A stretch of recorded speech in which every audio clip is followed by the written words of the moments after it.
Chapter 16. Diana is invited to tea with tragic results. October was a beautiful month at Green Gables. When the birches in the hollow turned as golden as sunshine, and the maples behind the orchard were royal crimson, and the wild cherry trees along the lane put on the loveliest shades of dark red and bronzy green, while the fields sunned themselves in the aftermath. Anne reveled in the world of color about her. "Oh, Marilla," she exclaimed one Saturday morning, coming dancing in with her arms full of gorgeous boughs. "I'm so glad I live in a world where there are Octobers. It would be terrible if we just skipped from September to November, wouldn't it? Look at these maple branches. Don't they give you a thrill? Several thrills? I'm going to decorate my room with them." "Messy things," said Marilla, whose aesthetic sense was not noticeably developed. "You clutter up your room entirely too much with out-of-door stuff, Anne. Bedrooms were made to sleep in." "Oh, and dream in too, Marilla. And you know one can dream so much better in a room where there are pretty things. I'm going to put these bows in the old blue jug and set them on my table." "Mind you don't drop leaves all over the stairs then." "I'm going to a meeting of the Aid Society at Carmody this afternoon, Anne, and I won't likely be home before dark. You'll have to get Matthew and Jerry their supper, so mind you don't forget to put the tea to draw until you sit down at the table as you did last time." "It was dreadful of me to forget," said Anne apologetically. "But that was the afternoon I was trying to think of a name for Violet Vale, and it crowded other things out. Matthew was so good, he never scolded a bit. He put the tea down himself and said we could wait a while as well as not, and I told him a lovely fairy story while we were waiting, so he didn't find the time long at all. It was a beautiful fairy story, Marilla. I forgot the end of it, so I made up an end for it myself, and Matthew said he couldn't tell where the join came in." "Matthew would think it all right, Anne, if you took a notion to get up and have dinner in the middle of the night. But you keep your wits about you this time, and I don't really know if I'm doing right. It may make you more addlepated than ever, but you can ask Diana to come over and spend the afternoon with you and have tea here." "Oh, Marilla!" Anne clasped her hands. "How perfectly lovely! You are able to imagine things after all, or else you'd never have understood how I longed for that very thing. It will seem nice and grown-uppish. No fear of my forgetting to put the tea to draw when I have company. Oh, Marilla, can I use the rosebud spray tea set?" "No, indeed, the rosebud tea set. Well, what's next? You know I never use that except for the minister or the aides. You'll put down the old brown tea set. But you can open the little yellow crock of cherry preserves. It's time it was being used anyhow. I believe it's beginning to work. And you can cut up some fruitcake and have some of the cookies and snaps."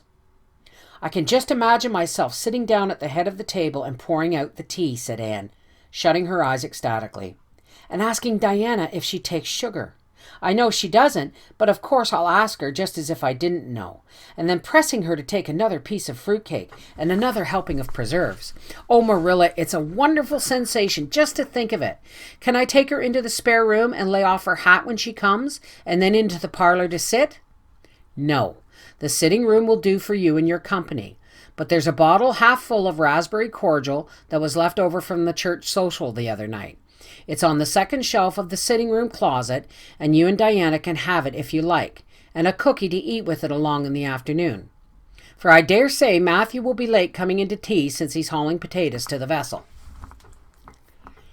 Anne flew down to the hollow, past the Dryad's bubble, and up the spruce path to Orchard Slope, to ask Diana to tea. As a result, just after Marilla had driven off to Carmody, Diana came over, dressed in her second best and looking exactly as it is proper to look when asked out to tea. At other times she was wont to run into the kitchen without knocking, but now she knocked primly at the front door. And when Anne, dressed in her second best, as primly opened it, both little girls shook hands as gravely as if they had never met before. This unnatural solemnity lasted until Diana had been taken to the east gable to lay off her hat, and then sat for 10 minutes in the sitting room, toes in position. "How is your mother?" inquired Anne politely, just as if she had not seen Mrs. Barry picking apples that morning in excellent health and spirits. "She is very well, thank you. I suppose Mr. Cuthbert is hauling potatoes to the lily sands this afternoon, is he?" said Diane, who had ridden down to Mr. Hampson's Andrews that morning in Matthew's cart. Yes, our potato crop is very good this year. I hope your father's potato crop is good too. It's fairly good, thank you. Have you picked many of your apples yet? Oh, ever so many, said Anne, forgetting to be dignified and jumping up quickly. Let's go out to the orchard and get some of the red sweetings, Diana. Marilla says we can have all that are left on the tree. Marilla is a very generous woman. She said we could have fruit cake and cherry preserves for tea. But it isn't good manners to tell your company what you're going to give them to eat, so I won't tell you what she said we could have to drink. Only it begins with an R and a C, and it's bright red in color. I love bright red drinks, don't you? They taste twice as good as any other color. The orchard, with its great sweeping boughs had bent to the ground with fruit, proved so delightful that the girl spent most of the afternoon in it, sitting in a grassy corner where the frost had spared the green and the mellow autumn sunshine lingered warmly, eating apples and talking as hard as they could. Diana had much to tell Anne of what went on in school. She had to sit with Gertie Pye and she hated it. Gertie squeaked her pencil all the time, and it just made her, Diana's, blood run cold. Ruby Gillis had charmed all her warts away, true as you live, with a magic pebble that old Mary Jo from the creek gave her. You had to rub the warts with the pebble and then throw it away over your left shoulder at the time of the new moon, and the warts would all go. Charlie Sloane's name was written up with M. White's on the porch wall, and M. White was awful mad about it. Sam Bolter had sassed Mr. Phillips in class, and Mr. Phillips whipped him, and Sam's father came to the school and dared Mr. Phillips to lay a hand on one of his children again. And Mattie Andrews had a new red hood and a blue crossover with tassels on it, and the airs she put on about it were perfectly sickening. And Lizzie Wright didn't speak to Mamie Wilson because Mamie Wilson's grown-up sister had cut out Lizzie Wright's grown-up sister with her bow. And everybody missed Anne so and wished she'd come to school again. And Gilbert Blythe, but Anne didn't want to hear about Gilbert Blythe. She jumped up hurriedly and said, suppose they go in and have some raspberry cordial. Anne looked on the second shelf of the room pantry, but there was no bottle of raspberry cordial. Search revealed it way back on the top shelf. Anne put it on a tray and set it on the table with a tumbler. Now please help yourself, Diana, she said politely. I don't believe I'll have any just now. I don't feel as if I wanted any after all those apples. Diana poured herself a tumblerful, looked at its bright red hue admiringly, and then sipped it daintily. That's awfully nice raspberry cordial, Anne, she said. I didn't know raspberry cordial was so nice. I'm real glad you like it. Take as much as you want. I'm going to run out and stir the fire up. There are so many responsibilities on a person's mind when they're keeping house, isn't there? When Anne came back from the kitchen, Diana was drinking her second glassful of cordial, and being entreated thereto by Anne, she offered no particular objection to drinking of a third. The tumblerfuls were generous ones, and the raspberry cordial was certainly very nice. The nicest I ever drank, said Diana. It's ever so much nicer than Mrs. Lynde's, although she brags of hers too much. It doesn't taste a bit like hers. I think Marilla's raspberry cordial would probably be much nicer than Mrs. Lynde's, said Anne loyally. Marilla is a famous cook. She's trying to teach me to cook, but I assure you, Diana, it's uphill work. There is so little scope for the imagination in cookery. You have to go by rules. The last time I made a cake, I forgot to put the flour in. I was thinking of the loveliest story about you and me, Diana. I thought you were desperately ill with smallpox, and everybody deserted you. But I went boldly to your bedside and nursed you back to life. And then I took the smallpox and died. And I was buried under those poplar trees in the graveyard. And you planted a rose bush by my grave and watered it with your tears. And you never, never forgot the friend of your youth who sacrificed her life for you. Oh, it was a pathetic tale, Diana. The tears just rained down over my cheeks while I mixed the cake. But I forgot the flour, and the cake was a dismal failure. Flour is so essential to cakes, you know. Marilla was very cross, and I don't wonder. I'm a great trial to her.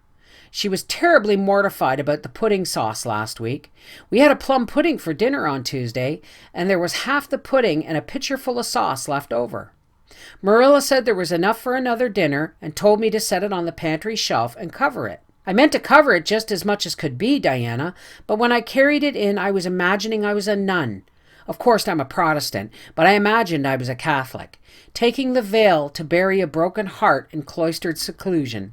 And I forgot all about covering the pudding sauce. I thought of it the next morning and ran to the pantry. Diana, fancy if you can my extreme horror at finding a mouse drowned in the pudding sauce. I lifted the mouse out with a spoon and threw it in the yard, and then I washed the spoon in 3 waters. Marilla was out milking, and I fully intended to ask her when she came in if I'd give the sauce to the pigs, but when she did come in, I was imagining that I was a frost fairy going through the woods, turning the trees red and yellow, whichever they wanted to be so. So I never thought about the pudding sauce again, and Marilla sent me out to pick apples. Well, Mr. and Mrs. Chester Ross from Spencerville came that morning. Do you know they are very stylish people, especially Mrs. Chester Ross. When Marilla called me in, dinner was ready and everybody was at the table. I tried to be as polite and as dignified as I could be, for I wanted Mrs. Chester Ross to think I was a ladylike little girl, even if I wasn't pretty. Everything went right until I saw Marilla coming with the plum pudding in one hand and the pitcher of pudding sauce warmed up in the other. Diana, that was a terrible moment. I remembered everything, and I just stood up in my place and shrieked out, "Marilla, you mustn't use that pudding sauce. There was a mouse drowned in it. I forgot to tell you before." Oh, Diana, I shall never forget that awful moment if I live to be 100. Mrs. Chester Ross just looked at me, and I thought I would sink through the floor with mortification. She is such a perfect housekeeper, and fancy what she must have thought of us. Marilla turned red as fire, but she never said a word. Then she just carried that sauce and pudding out and brought in some strawberry preserves. She even offered me some, but I couldn't swallow a mouthful. It was like heaping coals of fire on my head. After Mrs. Chester Ross went away, Marilla gave me a dreadful scolding. "Why, Diana, what's the matter?" Diana had stood up very unsteadily, and then she sat down again, putting her hands to her head. I'm awful sick," she said a little thickly. I must go right home." "Oh, you mustn't dream of going home without your tea," cried Anne in distress. "I'll get it right off. I'll go and put the tea down this very minute." I must go home," repeated Diana stupidly but determinedly. "Let me get you your lunch anyhow," implored Anne. "Let me give you a bit of fruitcake and some of the cherry preserves. Lie down on the sofa for a while, and you'll be better." "Where do you feel bad?" "I must go home," said Diana, and that was all she would say. In vain Anne pleaded. "I've never heard of company going home without tea," she mourned. "Oh, Diana, do you suppose that it's possible you're really taking the smallpox? If you are, I'll go and nurse you. You can depend on that. I'll never forsake you. But I do wish you'd stay until after tea. Where do you feel bad?" "I'm awful dizzy," said Diana. And indeed she walked very dizzily. Anne, with tears of disappointment in her eyes, got Diana's hat and went with her as far as the Barry yard fence. Then she wept all the way back to Green Gables, where she sorrowfully put the remainder of the raspberry cordial back into the pantry and got tea for Matthew and Jerry, with all the zest gone out of the performance. The next day was Sunday, and as the rain poured down in torrents from dawn till dusk, Anne did not stir abroad from Green Gables. Monday afternoon, Marilla sent her down to Mrs. Lynde's on an errand. In a very short space of time, Anne came flying back up the lane with tears rolling down her cheeks. Into the kitchen she dashed and flung herself downward on the sofa in an agony. "Whatever has gone wrong now, Anne?" queried Marilla in doubt and dismay. "I do hope you haven't gone and been saucy to Mrs. Lynde again." No answer from Anne save more tears and stormier sobs. "Anne Shirley, when I ask you a question, I want to be answered. Sit right up this very minute and tell me what you're crying about." Anne sat up, tragedy personified. Mrs. Lynde was up to see Mrs. Barry today, and Mrs. Barry was in an awful state, she wailed. "She says that I got Diana drunk Saturday and sent her home in a disgraceful condition. And she says I must be a thoroughly bad, wicked little girl, and she's never going to let Diana play with me again. Oh, Marilla, I'm just overcome with woe." Marilla stared in blank amazement. "Set Diana drunk," she said when she found her voice. "And Are you or Mrs. Barry crazy? What on earth did you give her?" "Not a thing but raspberry cordial," sobbed Anne. "I never thought raspberry cordial would set people drunk, Marilla. Not even if they drank 3 big tumblerfuls as Diane did. Oh, it sounds so like Mrs. Thomas' husband. But I didn't mean to set her drunk." "Drunk fiddlesticks," said Marilla, marching to the sitting room pantry. There on the shelf was a bottle which she at once recognized as one containing some of her 3-year-old homemade currant wine, for which she was celebrated in Avonlea. Although certain of the stricter sort, Mrs. Barry among them, disapproved strongly of it. And at the same time Marilla recollected that she had put the bottle of raspberry cordial down in the cellar instead of in the pantry, as she had told Anne. She went back to the kitchen with the wine bottle in her hand. Her face was twitching in spite of herself. "Anne, you certainly have a genius for getting into trouble. You went and gave Diana currant wine instead of raspberry cordial. Didn't you know the difference yourself?" "I never tasted it," said Anne. "I thought it was the cordial. I meant to be so hospitable. Diane got awfully sick and had to go home. Mrs. Barry told Mrs. Lynde she was simply dead drunk. She just laughed silly-like when her mother asked what was the matter and went to sleep and slept for hours. Her mother smelled her breath and knew she was drunk. She had a fearful headache all day yesterday. Mrs. Barry is so indignant she will never believe but what I did it on purpose." "I should think she would better punish Diana for being so greedy as to drink 3 glassfuls of anything," said Marilla shortly. "Why, 3 of those big glasses would have made her sick even if it had only been cordial. Well, this story'll be a nice handle for those folks who are so down on me for making currant wine, although I haven't made any for 3 years, ever since I found out that the minister didn't approve. I just kept that bottle for sickness. There, child, don't cry. I can't see as you were to blame, although I'm sorry it happened so." "I must cry," said Anne. "My heart is broken. The stars in their courses fight against me, Marilla. Diane and I are parted forever. Oh, Marilla, I little dreamed of this when we first swore our vows of friendship." "Don't be foolish, Anne. Mrs. Barry will think better of it when she finds out you're not really to blame. I suppose she thinks you've done it for a silly joke or something of that sort. You'd best go up this evening and tell her how it was." "My courage fails me at the thought of facing Diana's injured mother," sighed Anne. "I wish you'd go, Marilla. You're so much more dignified than I am. Likely she'd listen to you quicker than to me." "Well, I will," said Marilla, reflecting that it would probably be the wiser course. "Don't cry any more, Anne. It'll be all right." Marilla changed her mind about this being all right by the time she got back from Orchard Slope. Anne was watching for her coming and flew to the porch door to meet her. "Oh, Marilla, I know by your face it's been no use," she said sorrowfully. "Mrs. Barry won't forgive me?" "Mrs. Barry, indeed," snapped Marilla. "Of all the unreasonable women I ever saw, she's the worst. I told her it was all a mistake and that you weren't to blame, but she simply didn't believe me. And she rubbed it well in about my currant wine and how I'd always said it couldn't have the least effect on anybody. I just told her plainly currant wine wasn't meant to be drunk 3 tumblerfuls at a time, and that if a child I had to do with was so greedy, I'd sober her up with a right good spanking." Marilla whisked into the kitchen, grievously disturbed, leaving a very much distracted little soul in the porch behind her. Presently, Anne stepped out bareheaded into the chill autumn dusk. She took her way down through the sere clover field, over the log bridge, and up through the spruce grove, lighted by a pale little moon hanging low over the western woods. Mrs. Barry, coming to the door in answer to a timid knock, found a white-lipped, eager-eyed suppliant on the doorstep. Her face hardened. Mrs. Barry was a woman of strong prejudices and dislikes, and her anger was of the cold, sullen sort which was always the hardest to overcome. To do her justice, she really believed Anne had made Diana drunk out of sheer malice prepense, and she was honestly anxious to preserve her little daughter from the contamination of further intimacy with such a child. "What do you want?" she said stiffly. Anne clasped her hands. "Oh, Mrs. Barry, please forgive me. I did not mean to intoxicate Diana. How could I? Just imagine if you were a poor little orphan girl that kind people had adopted, and you had just one bosom friend in all the world. Do you think you would intoxicate her on purpose? I thought it was only raspberry cordial.